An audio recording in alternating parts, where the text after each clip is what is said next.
No Baita Papo Entrevista de hoje, o assunto é câncer. E não se esqueça de se inscrever no canal e ativar o sininho, assim você vai receber notificações de quando a gente colocar novos vídeos. O Baita Papo Entrevista tem o patrocínio de Guimarães Soluções Contábeis. Aumente o lucro da sua empresa. Mais presentes, onde você encontra objetos de decoração e também presentes. Espaço Laser, a maior rede de depilação a laser do mundo, agora em Uruguaiana. Benditos Pet, o lugar ideal para o seu pet brincar e também se hospedar. Rodoman, indústria e comércio de implementos rodoviários, concessionária da Librelato. Proequilíbrio, mais que uma academia, um estilo de vida saudável.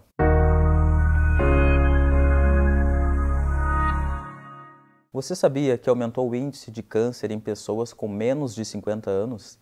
Para falar sobre esse assunto, eu convidei o médico oncologista Dr. Tiago Giordani Camícia. Ele é médico especialista em oncologia pelo Hospital de Clínicas de Porto Alegre, é também professor do curso de medicina da Unipampa, diretor do Instituto Kaplan, unidade uruguaiana, que faz parte do grupo Oncoclínicas. Tiago, prazer te receber aqui no Baita Papo Entrevista, agora nesse programa totalmente digital. Eu começo te perguntando por que aumentou esse índice de pessoas com câncer com menos de 50 anos. Bom, obrigado pelo convite, é sempre uma satisfação imensa, né? Conversar contigo, antes era na rádio, agora no ambiente mais virtual, falando sobre esse assunto, né? Câncer de uma maneira geral. Bom, a gente vem observando que o índice, né? O número de novos casos de câncer vem aumentando na população como um todo. Tá? Então, assim como tem aumentado na população acima de 50 anos, também vem aumentando na população abaixo de 50 anos.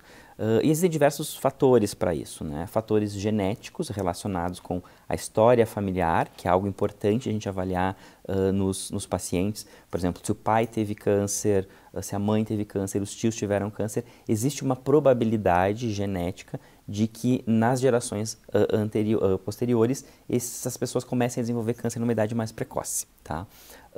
E a gente vem observando isso especialmente nos tumores de mama e câncer de intestino, principalmente, tá? Tanto que tem uma recomendação americana de começar o rastreamento para pacientes com câncer para o rastreio do câncer de intestino, que normalmente era a partir dos 50 anos, a gente começar a fazer isso a partir dos 45. Então, isso vem aumentando e tem uma relação muito grande com o sedentarismo, com a alimentação não saudável, digamos assim, e com a obesidade principalmente, sobrepeso e obesidade. São esses os fatores que estão puxando, digamos assim, a incidência de câncer em idade mais precoce. Podemos definir o câncer como um conjunto composto por mais de 100 doenças que juntas têm um crescimento desordenado das células? Sim, a gente usa o termo câncer para determinar ou para agrupar uma quantidade de doenças que elas têm uma origem em comum, que é a proliferação celular desordenada, com capacidade de invadir outros tecidos, enviar metástases e inclusive causar óbito dos pacientes. Então, esse termo câncer, ele engloba essas mais de 120 doenças que a gente tem conhecimento hoje na literatura. E os tumores estão cada vez mais sendo individualizados, a gente fala de tratamento personalizado. Então, o câncer de mama ele tem diversos tipos de câncer de mama e eles se comportam de uma maneira diferente. Inclusive, isso é um grande desafio para a ciência também, porque para que a gente possa tratar o tumor, a gente sempre utiliza muito a localização. Então, o câncer de mama vai fazer tal tipo de tratamento, tal tipo de quimioterapia. A gente vem observando que eles têm comportamentos biológicos diferentes, que eles são únicos, né? Porque ele utiliza muito o DNA do próprio indivíduo para se multiplicar. Então, a gente nunca vai estar falando de um mesmo tipo de tumor. Então, algumas pacientes que fazem tratamentos semelhantes, têm tumores parecidos, algumas vezes esses tumores têm comportamentos diferentes. Então, nós estamos falando de um grupo, de um espectro muito grande de doenças muito diversas e que a ciência, em alguns aspectos, evoluiu bastante para a personalização dos tratamentos, mas alguns tratamentos ainda seguem um padrão muito comum e geral de doença, né? Então, a gente precisa hoje personalizar esses tratamentos, individualizar esses tratamentos, individualizar o paciente, individualizar o tratamento, lançar mão de testes moleculares, testes genéticos, para avaliar que subtipo específico de tumor é aquele, se tem alguma droga alvo, que a gente chama de terapia-alvo, que eu consiga, de certa maneira, desligar aquele tumor, né, para ficar de uma linguagem mais acessível. Então, eu preciso, às vezes, fazer alguns testes e aí, com isso, eu reclassifico aquele tumor. Então, isso é importante da gente fazer esse estudo e, principalmente, ter a compreensão de que são doenças totalmente diversas uma das outras. Normalmente, os pacientes comparam, fulano fez um tratamento, meu vizinho fez outro. Eu falei, não, são doenças totalmente diferentes. Podem ter uma origem orgânica, o mesmo câncer de mama, o mesmo câncer de próstata, a mesma localização, mas eles são diversos, são distintos. Até para complicar um pouquinho mais, algumas vezes no próprio paciente nós temos subtipos de tumores que expressam alguns receptores, alguns marcadores dentro do mesmo organismo, tendo tumores que são diversos. Tanto biopsia, uma parte do tumor ele tem um comportamento biológico, na progressão ele pode adquirir novas mutações e se diferenciar num tumor diferente do que era originalmente. Então isso é um grande pessoa com diferentes tipos. Isso é um grande desafio. A gente estava falando sobre tumores antes dos 50 anos, né? A gente também tem observado um aumento de pessoas com 2 tipos de tumores diferentes. Por exemplo, um câncer de mama e um câncer de intestino, um câncer de estômago. Isso vem acontecendo também, um câncer de próstata e um câncer de pulmão, porque alguns tipos de tumores têm relação com alguns fatores, ou genéticos ou ambientais. Por exemplo, quem fuma tem mais chance de câncer de pulmão, ao mesmo tempo em que pessoas obesas têm mais chance de câncer de mama, ovário, intestino, estômago. Então, algumas vezes os pacientes, já aconteceu diversas vezes de o paciente chegar para tratamento de um câncer de próstata, a gente descobrir um câncer de pulmão, ou um câncer de estômago e encontrar um câncer de mama associado. E às vezes tu vai ter que avaliar. Ou pacientes com 2 tumores, né? Tumores nas 2 mamas, e que são diferentes esses tumores. Então, algumas vezes isso implica em alguns desafios diagnósticos, porque tu vai ter que tratar, alguns tratamentos tu não consegue usar para o mesmo subtipo, né? Então tem que individualizar aquilo que é mais grave. Então por isso a importância de fazer diagnóstico precoce, a gente vai falar sobre isso daqui a pouquinho, e personalizar e sempre estratificar muito bem os pacientes, né? Antes de ir para uma cirurgia, antes de fazer qualquer coisa, passar por uma avaliação do oncologista para realmente rastrear se não há doença em nenhum algum outro órgão, porque isso muda os tratamentos, né? E a gente está falando de possibilidades de cura, especialmente em diagnóstico precoce, né? Então, ainda mais em pacientes com idades precoces, abaixo de 50 anos, né? Que é para a gente tentar evitar mortes precoces em relação ao diagnóstico, algumas vezes tardio, ou da própria doença. Quais são os cânceres mais comuns que a gente tem hoje? A gente chama de Big Five, né? Que é próstata em homens, mama em mulheres. No Brasil, a gente ainda tem o colo de útero como prevalente, câncer de intestino, câncer de estômago, né? São basicamente esses são os mais prevalentes. Mama, próstata, intestino, colo uterino, pulmão, e aí daria para colocar também parte de estômago. São 6, na verdade. Esses são os mais prevalentes, né? Na população como um todo. Felizmente, a gente tem diagnóstico precoce e rastreamento para mama, colo uterino, intestino, e próstata e pulmão, né? Então a gente consegue nos 5 mais prevalentes ter método de rastreio para fazer diagnóstico mais precoce. A gente pode dizer que a prevenção ela salva ou ela poderia salvar ainda mais as pessoas que... Tem 2 tipos de prevenção, né? A gente chama de prevenção primária, que é evitar que a pessoa venha desenvolver câncer, tá? Como é que a gente faz isso? Com hábitos de vida saudáveis, tá? Então, a gente sabe que se nós conseguíssemos reduzir o consumo de cigarro, tá? Zerar o consumo de cigarro, de reduzir bastante o consumo de álcool, que as pessoas fossem ativas, né? Fizessem atividade física e tivessem um peso ideal, a gente conseguiria reduzir talvez em torno de 30% a 40% a incidência, né? Desenvolvimento de novos cânceres. Então, isso a gente chama de prevenção primária. Uma outra forma de prevenção primária, que é evitar que a pessoa desenvolva câncer, é a vacina do HPV, tá? Em meninos e meninas em idades precoces, impedindo que ela tenha exposição a esse agente, que é um vírus, ou seja, a gente tem um vírus que causa câncer de colo uterino, tá? E que no Brasil ele é o 3º ou 4º mais prevalente nas mulheres, o que é meio que inaceitável ainda hoje em dia, porque nós temos a vacina e também temos o exame do preventivo do colo uterino, que faz diagnóstico precoce. Então, a prevenção primária é evitar que as pessoas se exponham a fatores de risco, isso reduz câncer, tá? A prevenção que a gente chama de secundária, bom, a pessoa já se expôs e eu sei que a partir de uma certa idade aumenta a chance de desenvolvimento de alguns tipos de tumores. Então, por exemplo, como eu tinha falado anteriormente, a gente vai fazer prevenção que é fazer diagnóstico precoce de um tumor que ainda não é metastático, de um tumor que pode ser curável. Então, a mamografia faz isso e nós conseguimos, com mamografia precoce, reduzir em torno de 30% as mortes por câncer. Tá? Então, evitar que 30% das mulheres que morrem de câncer de mama morram menos.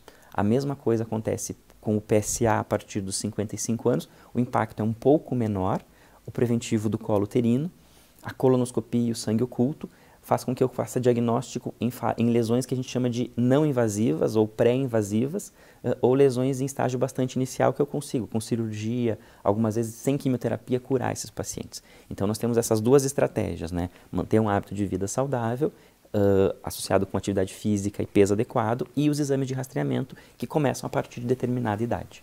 Todas as pessoas podem desenvolver o câncer?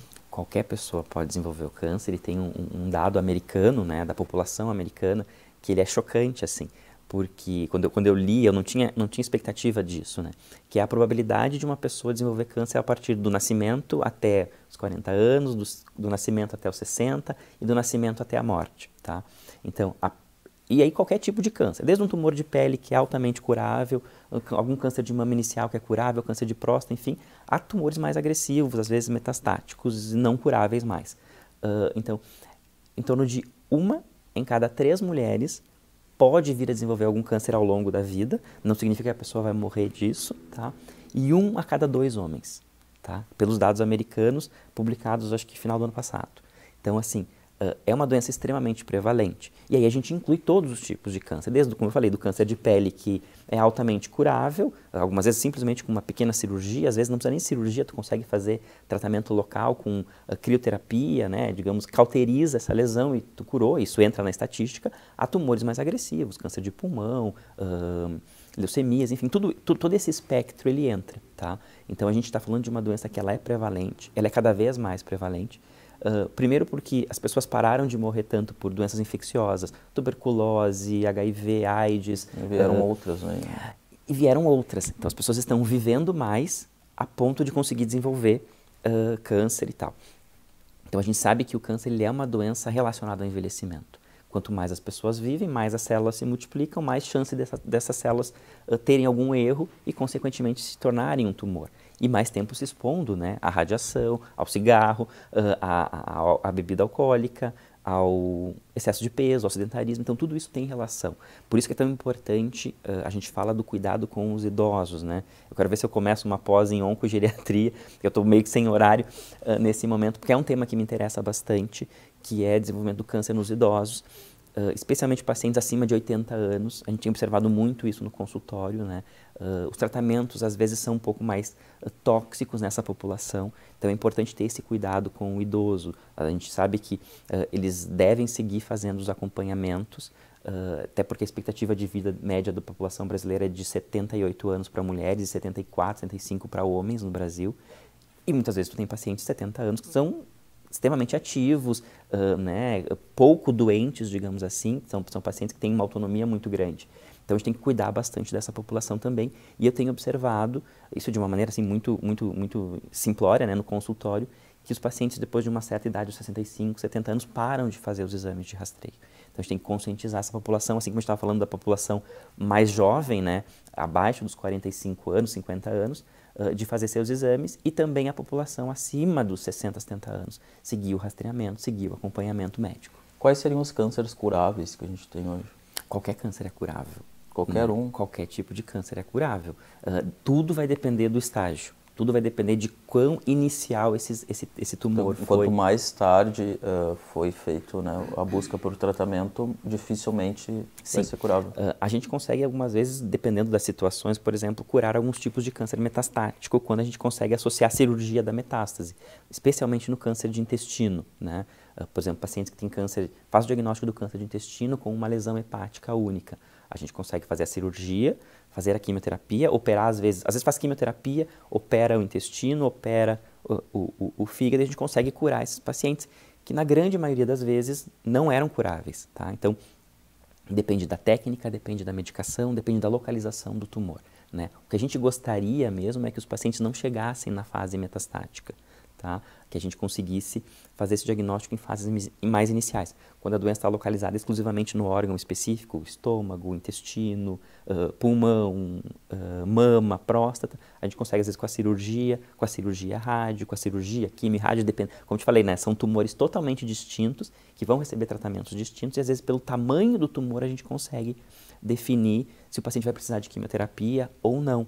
Então, recentemente eu tive uma paciente agora de câncer de intestino, que ela veio para consulta, fez a colonoscopia de rastreio na idade correta, fez a cirurgia, não precisou de quimioterapia.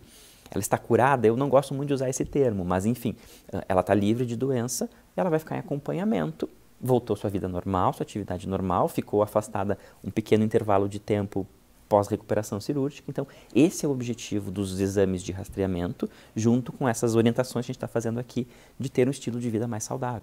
É que antigamente a gente tinha, né, o câncer como algo que tem câncer, a morte é certa. Então, assim, é importante a gente definir o seguinte: câncer é uma doença que ameaça a vida, sim, tá? Assim como o diabetes ameaça a vida, a pressão alta ameaça a vida, sequela de AVC, enfim. A gente fala, o que a gente tem usado muito o termo são doenças crônicas não transmissíveis e agravos, né, acidentes, enfim. Essas são as doenças que matam mais de 60% da população brasileira hoje, tá?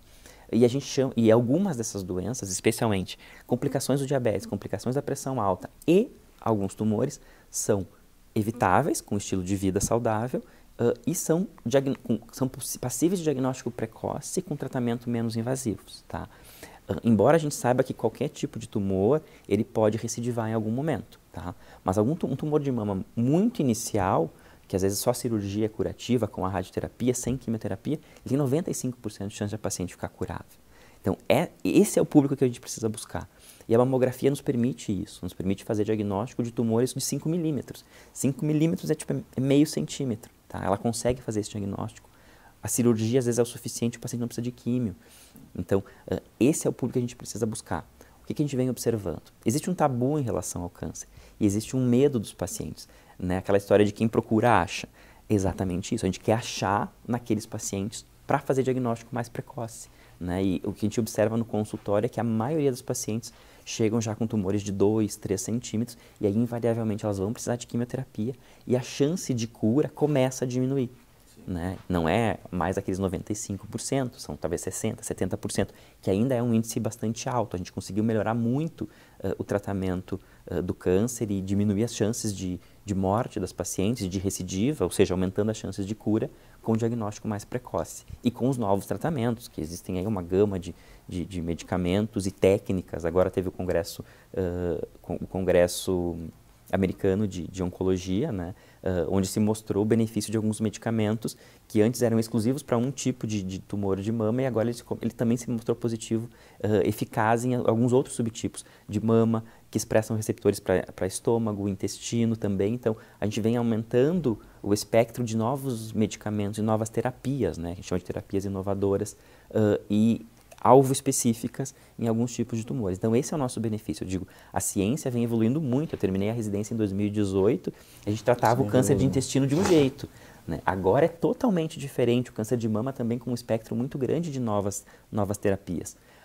Mas isso tem um impacto, às vezes, pequeno, se a gente comparar ao impacto do diagnóstico precoce. Então, assim, é muito difícil a gente ter uma terapia, um novo medicamento, que consiga reduzir 30% das mortes de câncer de mama em relação à mamografia. Então, a mamografia, que é um exame simples, barato, acessível, né?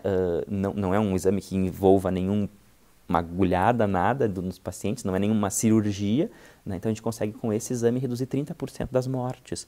Tá? Então, assim, este é o nosso impacto, né? É nisso que, inclusive, o meu objetivo agora nos próximos meses é trabalhar já isso pensando no Outubro Rosa e no Novembro Azul, de conscientizar. Nós estamos numa fase pós-pandemia e a gente vem observando isso, os estudos vêm mostrando que este 1 ano, 2 anos, as mulheres principalmente buscaram menos os serviços de saúde, realizaram menos mamografias, tem dados horríveis do Brasil, né? O Brasil faz menos de 30% das mamografias que deveria fazer. Então, nós temos pacientes, mulheres por aí, andando na rua agora, talvez abaixo dos 50 anos, que já têm indicação de fazer mamografia, que podem ter uns tumores iniciais e que elas talvez vão fazer o diagnóstico daqui a 1 ano, 2 anos. Mais tardio, e isso às vezes diminui a chance de cura.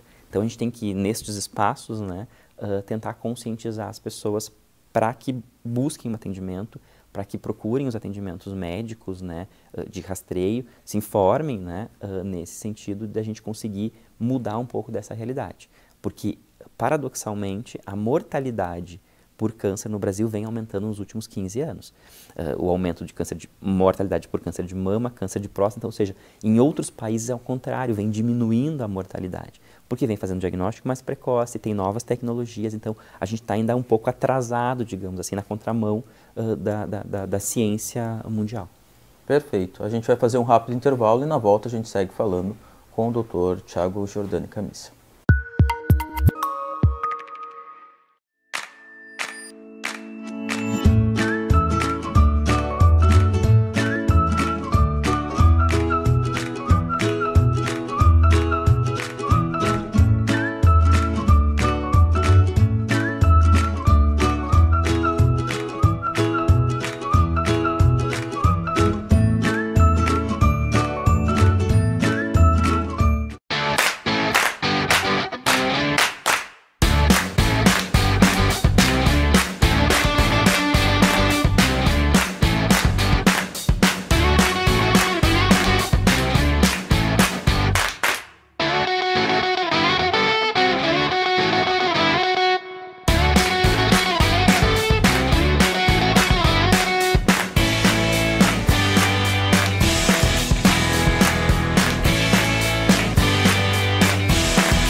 No Baita Papo Entrevista de hoje, estamos falando aí sobre uma das doenças que mais atinge pessoas no mundo. O tema da entrevista de hoje é câncer.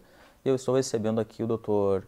Thiago Giordani Camissa, que é oncologista e também médico especialista em oncologia pelo Hospital de Clínicas de Porto Alegre, é professor do curso de medicina da Unipampa aqui de Uruguaiana e também diretor do Instituto Kaplan, Unidade Uruguaiana, que faz parte do grupo Oncoclínicas. Thiago, só para a gente esclarecer, tu reside em Uruguaiana, trabalha em Uruguaiana, professor no campus de Uruguaiana. Eu moro aqui, atendo em São Borja também, moro aqui. Comecei a vir para Uruguaiana em 2019, né? Depois me tornei professor do curso de medicina, que estou dando aula desde janeiro de 2021, né? Durante a pandemia, enfim. E aí o projeto da Kaplan, né? Do Instituto Kaplan de Oncologia, que é uma clínica de Porto Alegre, que tem uma unidade agora em Uruguaiana, que inaugurou em setembro do ano passado.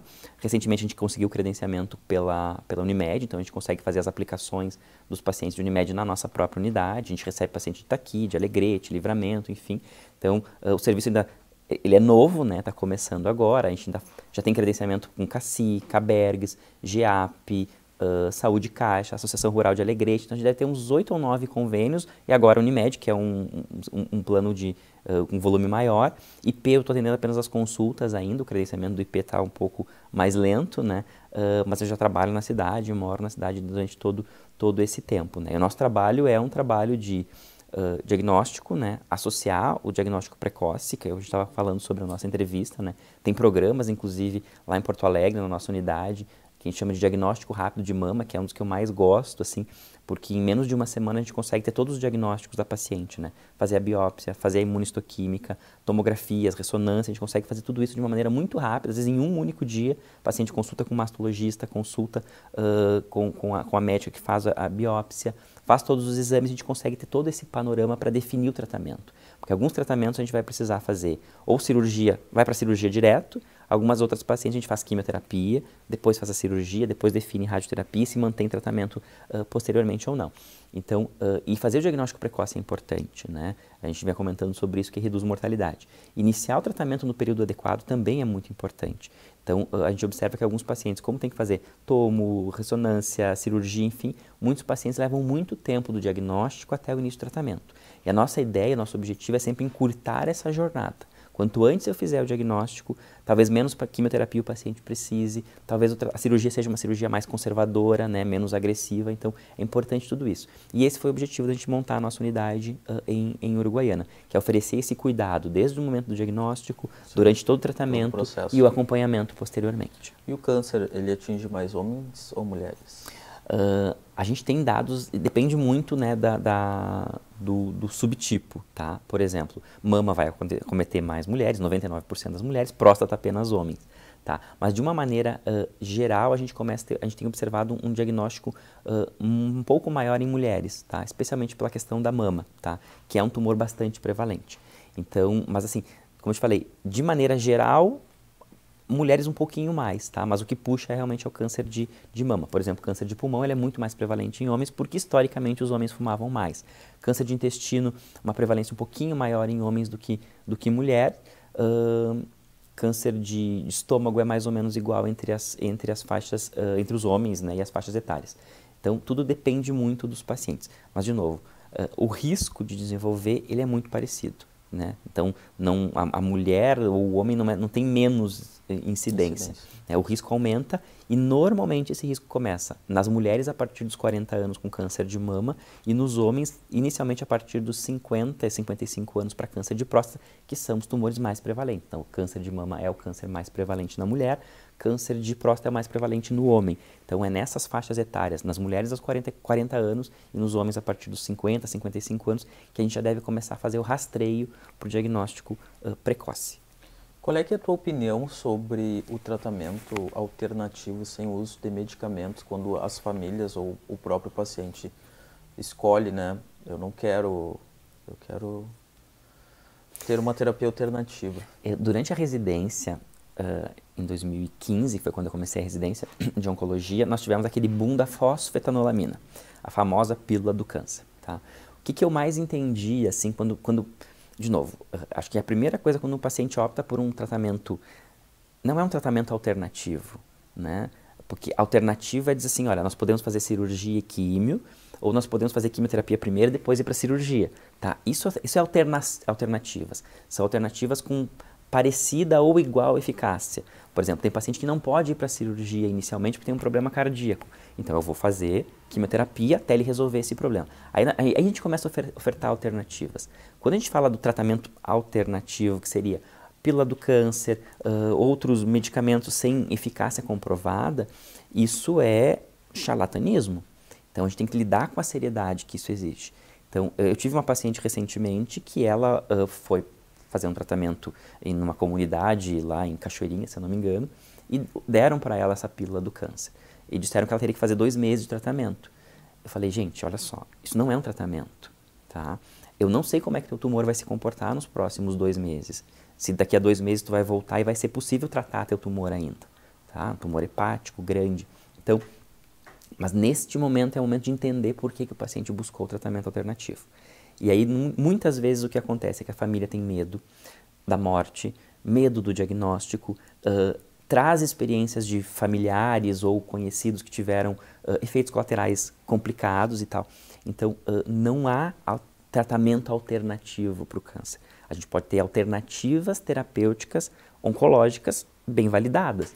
Então, nós tivemos agora recentemente o Congresso de Oncologia que mostrou novas drogas, novas opções terapêuticas, novos estudos, por exemplo, teve um estudo muito interessante que ele suprimiu a radioterapia do tumor de reto para alguma população específica, mostrando que era praticamente igual. Isso são alternativas, né? A fosfetanolamina, pílula do câncer, ela não é uma alternativa ao tratamento, né? Ela é uma fantasia. Os pacientes sempre dizem, mas eu usei o remédio e eu me senti bem. Falei, sim, porque tu não tem os efeitos colaterais do tratamento. Então, eu acho que nesse momento, quando as famílias procuram essa alternativa, é acolher esses pacientes, acolher essa família e tentar esclarecer para eles de que aquilo ali não é uma alternativa de tratamento.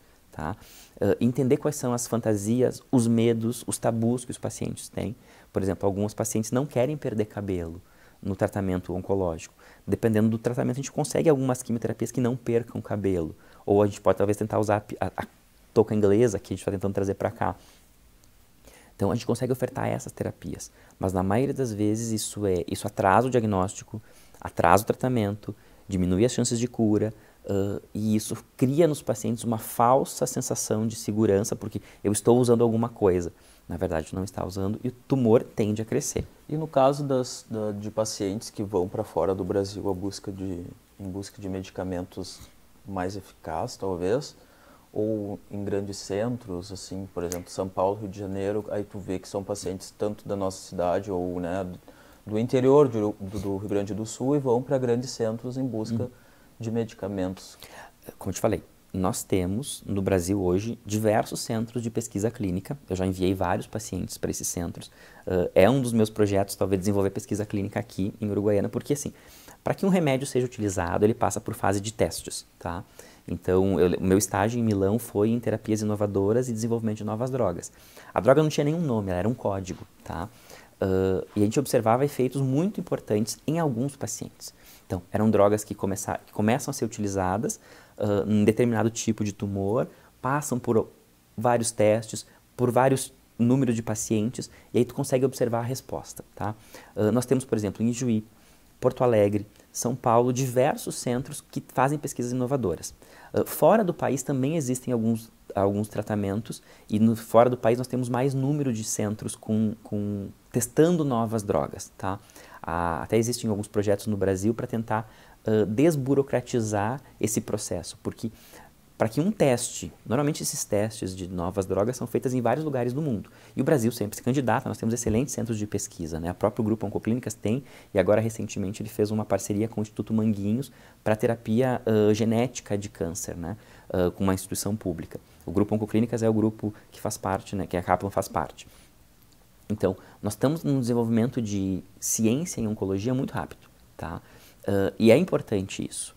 Só que assim, não são todos os pacientes que vão se beneficiar, não funciona para todo tipo de paciente e, de novo, a gente tem que tirar essa coisa do medicamento milagroso. É o paciente que faz esse cadastro ou é o médico que faz o encaminhamento? Não, normalmente o médico avalia o paciente e diz assim, olha, inclusive eu tenho uma paciente hoje que ela vai consultar e eu vou avaliar se ela vai preencher os critérios para um estudo complementar, é de um câncer de mama, triplo negativo, que depois que faz toda a cirurgia, a quimioterapia, a rádio, tem como se fosse uma vacina que estimula o sistema imune a diminuir a chance de recidiva desse tumor, tá?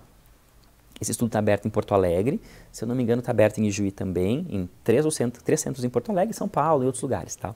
Então a ideia é que essa paciente vá para essa avaliação, ver se ela preenche os critérios e se ela preencher os critérios, um grupo vai receber o remédio, um grupo vai receber o placebo. Pode ser que a paciente entre no grupo placebo, pode ser que ela entre no grupo que recebe a medicação, tá? Alguns pacientes do grupo medicação têm respostas muito boas, quem era placebo começa a receber também. Então, existem novas terapias oncológicas, novos medicamentos para tratamento do câncer, mas eles não servem de uma maneira geral. Eu recebi muito... Cada caso é um caso. Isso, eu recebi muito sobre um medicamento das CAR T-cells, né? Que é um tratamento que se mostrou extremamente eficaz para alguns tipos de linfomas, né?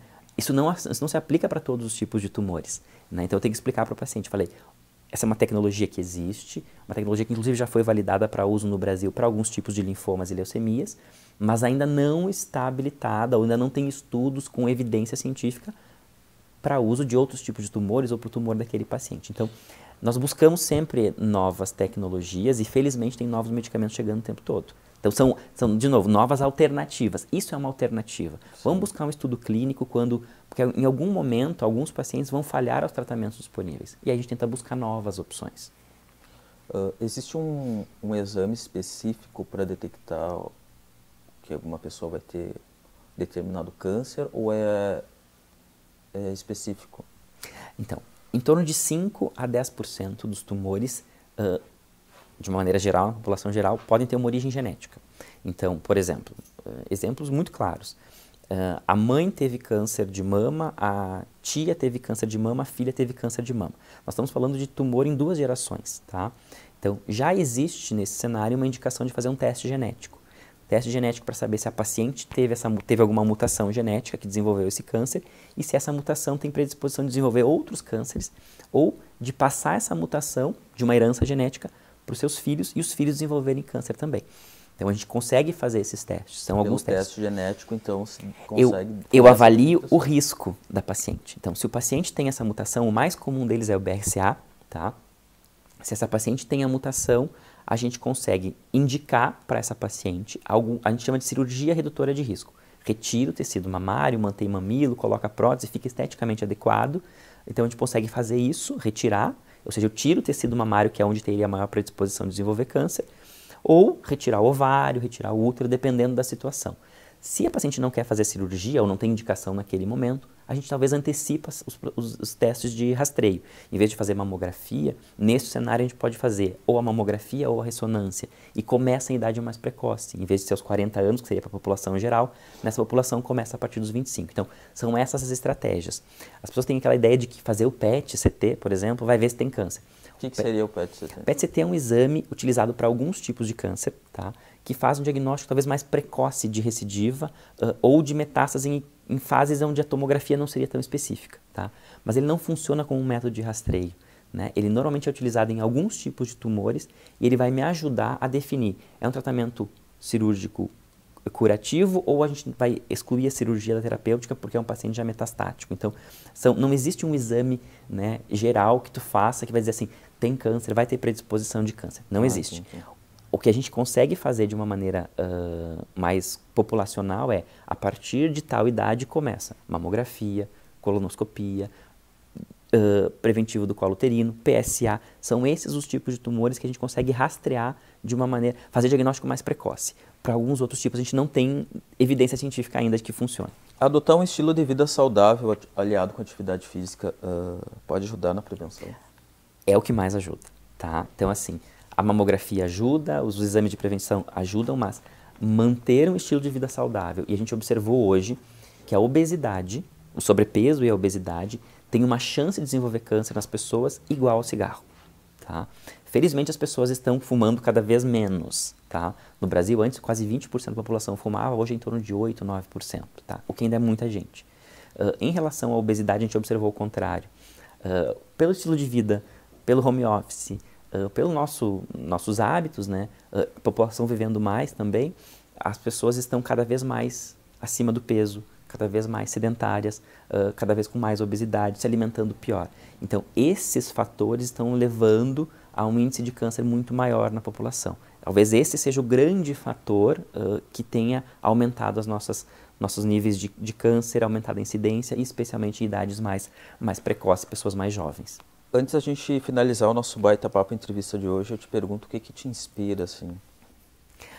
O que me motiva realmente, assim, de novo, eu nunca quis fazer oncologia durante a faculdade, né? Eu sempre achei aquilo que tu começou, quem tem câncer vai morrer mesmo, então o que eu vou fazer de diferença? Quando eu entrei na residência de clínica médica, eu comecei a perceber que a gente conseguia fazer tratamentos efetivos, curativos, cada vez menos agressivos. Então foi por isso que eu migrei e acabei me tornando... Na verdade a gente brinca, né? Eu sempre brinco que não fui eu que escolhi a oncologia, foi a oncologia que me escolheu. E eu tenho uma história familiar também, né? Eu tive 3 tias que faleceram com câncer de mama, minha avó depois teve câncer de intestino, meu avô teve câncer de estômago, então meu falecido padrasto teve câncer de pulmão. Então foi uma doença que nos machucou bastante, né? Isso há 15, 20 anos atrás.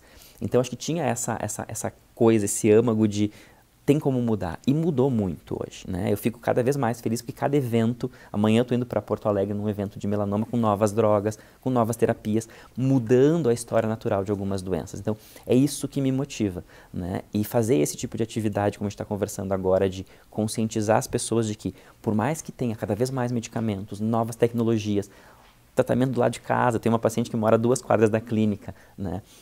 Então, assim, a gente consegue fazer esses diagnósticos mais precoces, a gente melhora a vida dos pacientes, mas a gente precisa conscientizar de que é uma doença prevalente, cada vez mais frequente, e que alguns hábitos de vida têm um impacto talvez muito maior do que o medicamento novo que vão lançar amanhã. Então é isso que tem me motivado ultimamente na oncologia. Como é que tu lida com a questão das perdas de pacientes? Porque, né, querendo ou não, a gente acaba, né, vocês médicos acabam se aproximando do paciente, né, desde o início até o final, e alguns pacientes acabam não vencendo a doença. Como é que vocês lidam com essa questão da morte?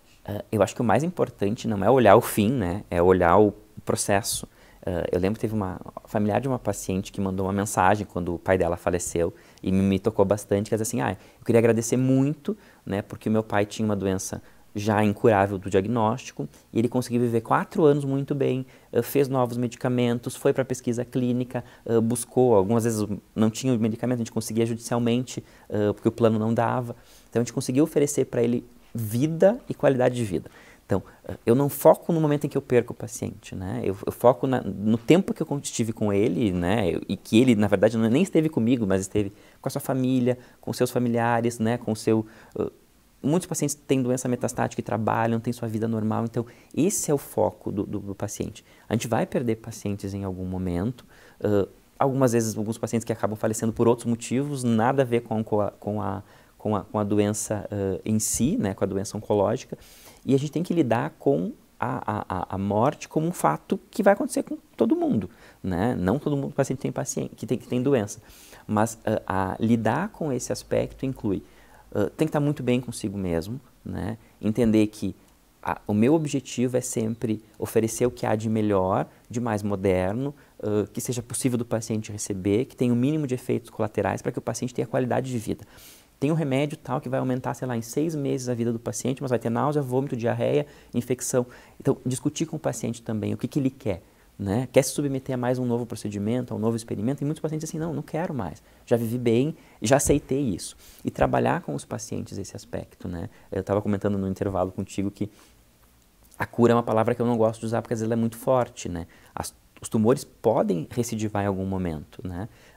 Então, alguns pacientes vão ter um desfecho um pouco mais encurtado quando fazem um diagnóstico de uma doença, às vezes, incurável ou que parou de responder. Tá? O objetivo é a gente acolher essa família, acolher esse paciente e mostrar que, apesar da doença, por exemplo, o que acontece em muitos pacientes, fazem o diagnóstico e acham que vão morrer. Não, existe vida nesse intervalo. Existem livros que a gente orienta para os pacientes, existem atividades que a gente faz com os pacientes e com os familiares, e a gente vai, ao longo desse processo, construindo essa jornada, né? E mostrando para o paciente, olha, tua doença estabilizou agora, vamos voltar a trabalhar, vamos voltar a fazer tuas coisas, né? Vai passear, vai viver esse momento, né? Então, mesmo num diagnóstico que às vezes ameaça a vida dos pacientes, a gente tem que focar na vida do paciente mesmo, né? Na qualidade de vida desses pacientes. E hoje, com novos tratamentos, a gente conseguiu garantir tempo e qualidade de vida de uma maneira muito significativa, que antes não existia. O que significa o câncer para ti? O câncer é um desafio, né? E, de novo, tem um livro que chama-se O Imperador de Todos os Males, porque tem momentos onde eu digo assim, eu estou vencendo, eu junto com os pacientes e com os medicamentos, a gente está vencendo o câncer. Tem momentos onde não há medicamentos, os medicamentos param de responder. E aí é aquele momento que você tem que baixar a cabeça e dizer assim, bom, agora as coisas vão acontecer da maneira que tem que ser, do destino que tiver que ser. A gente interfere em alguns aspectos do tratamento, mas não em todos. Em alguns tratamentos a gente não vai conseguir interferir, em alguns pacientes a gente não vai conseguir mudar e curar esses pacientes, né? Mas o meu objetivo e a significância eu tenho que, de novo, eu não sou o dono da jornada, né? Eu tenho que entender que eu faço parte desse processo. Vai chegar um momento onde o que eu tenho para oferecer é muito pequeno, né? Ou talvez não tenha a qualidade necessária que o paciente entende, entender como o paciente significa essa jornada, né? Então, o meu objetivo é estar ali como médico, que pode alterar essa evolução dessa doença, mas algumas vezes eu estou ali como uma pessoa que vai acompanhar esse processo. Muitas vezes os tratamentos oncológicos não têm mais uma eficácia, né? Mas aí eu consigo controlar a dor, consigo diminuir os sintomas, consigo acolher esses pacientes, consigo mostrar para eles, olha, nós tivemos 4, 5 anos de terapia onde você viveu bem, a partir de agora nossas opções são limitadas, mas a gente não vai... Porque o grande problema dos pacientes, quando a gente fala de morte, né, os pacientes não têm medo da morte, eles têm medo do sofrimento. E hoje a gente consegue aliviar sofrimento, evitar dor. Tem um estudo bem interessante, inclusive, que mostra que quando você suspende tratamentos ineficazes precocemente, os pacientes vivem até 3 meses a mais. Então, tirar tratamento quando ele está deixando de ser efetivo e garantir cuidados paliativos exclusivos para os pacientes faz com que eles vivam mais, vivam melhor, com menos dor, com menos depressão, com menos ansiedade. Ou seja, entender. E por isso que eu acho muito importante que os pacientes saibam o que eles têm. Muitas vezes a família chega e diz assim, não conta para ele. Eu falei, não tem como. Existem maneiras de contar. E aí, quando eu pergunto ao paciente, o que tu acha que o senhor tem? O que o senhor acha que vai vir no resultado? Eu disse, não, doutor, isso é um câncer. E a família olha, então assim, de novo, o paciente sabe o que está acontecendo com ele. não é, e as pessoas têm noção, as pessoas têm conhecimento, né? E as pessoas aceitam isso algumas vezes muito melhor do que a própria família. Então, falar é terapêutico. Se você oportuniza que o paciente converse sobre a sua doença, converse sobre a sua situação, é muito mais claro para tomar as decisões e para aceitar e entender esse processo todo. E, de novo, câncer faz parte da vida das pessoas, a gente falou logo no início que tem uma chance muito grande disso acontecer ao longo da vida. Morte é um evento que acontece na vida de todo mundo, então o foco não é o fim, o foco é o processo, o foco é o momento de viver, né? Eu sempre falo para os familiares, deixa o paciente fazer as coisas dele, ele está em tratamento, mas ele não tem uma doença, ele não está inválido em função disso. E os pacientes querem se sentir ativos, querem se sentir Sim, continuar em condições. E acho que é isso que me motiva nesse momento, essa é a significância que tem para mim, é saber que eu posso ajudar no tratamento e mesmo quando não há mais um tratamento que modifique o curso da doença, né? Que é cuidar de pessoas. Eu não trato câncer, eu trato pessoas, né? Algumas com câncer sem possibilidade de tratamento, algumas que não têm mais câncer, então que ficaram com sequelas pós-tratamento oncológico. Então, tudo isso é fazer parte dessa jornada, né? Compartilhar isso com os pacientes, com as famílias, enfim, e saber que, de certa maneira, a gente consegue fazer com que esse sofrimento seja menor. Porque é um processo de... Ninguém vai no médico porque está se sentindo bem de uma maneira correta. Então, eu entendo o peso do diagnóstico, eu entendo o quão é desafiador, eu entendo os tabus, e a minha ideia é mostrar para os pacientes que há qualidade de vida mesmo com câncer, há pessoas que vão viver muito bem com câncer ou sem, né? Então, é fazer parte dessa jornada e entender que existem novos remédios, novas terapias, novas opções terapêuticas, mas eu não posso estar obstinado ao tratamento. Eu tenho que saber aquele momento de assim, olha, nós já usamos o que tinha de melhor, não surtiu efeito, está na hora de suspender a terapia e cuidar exclusivamente do paciente, né? Isso faz parte do Para a gente finalizar, então, o nosso Baita Papo Entrevista, eu gostaria que tu deixasse uma mensagem para quem está nos assistindo. Acho que o objetivo realmente é conscientizar as pessoas do diagnóstico precoce, tá? Que foi o que a gente falou aqui mais ou menos. Importância de buscar atendimento médico e estilo de vida saudável, tá? Muito mais do que o novo remédio que vai ser lançado amanhã, é manter hábitos de vida saudável, uma alimentação saudável, atividade física saudável, entender que existem coisas que a gente não vai controlar. Eu não consigo controlar como a doença do paciente vai se comportar, eu não consigo controlar se eu vou ter câncer ou não, eu sempre falo isso, né? Hoje eu sou o profissional que está deste lado da mesa, eu posso ser o profissional que vai estar ali amanhã, né? Eu já vivenciei isso com a minha família, vivencio com a família dos meus pacientes o tempo todo. Então, mas o grande objetivo é que a gente talvez, e isso foi uma coisa mais interessante que aconteceu comigo, né? Que foi a maneira como eu ressignifiquei a minha própria vida. Eu tenho pacientes que são mais jovens do que eu, né? Eu tenho pacientes que têm a idade da minha mãe, dos meus avós, enfim. Então, valorizar o hoje é muito importante, né? E valorizar o hoje com cuidados que a gente tem disponíveis. Exames de rastreamento, mamografia, atividade física, se divertir, passear, fazer amizades, enfim. Acho que isso faz parte de um bem viver, né?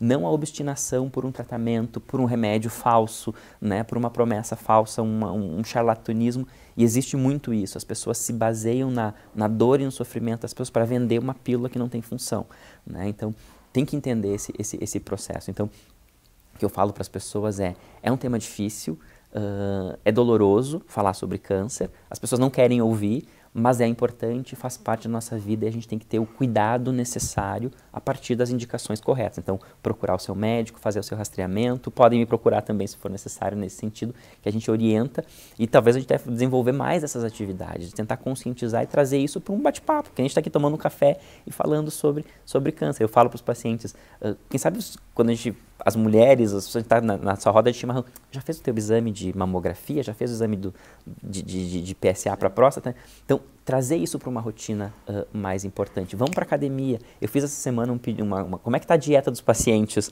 né? Como é que está a dieta de vocês? E todo mundo escreveu, está muito ruim. E está ruim. A minha, às vezes, é ruim. Às vezes eu não consigo. Mas eu tento sempre conscientizar e dizer assim, não, calma aí, eu tenho que cuidar de mim. Eu não sei qual vai ser o meu futuro. Não tem uma pílula que vai curar as pessoas. Então, cuidar de si é uma maneira de prevenir o câncer de uma maneira geral. Esse é o meu recado, digamos assim. Tá bem, te agradeço. E eu que agradeço.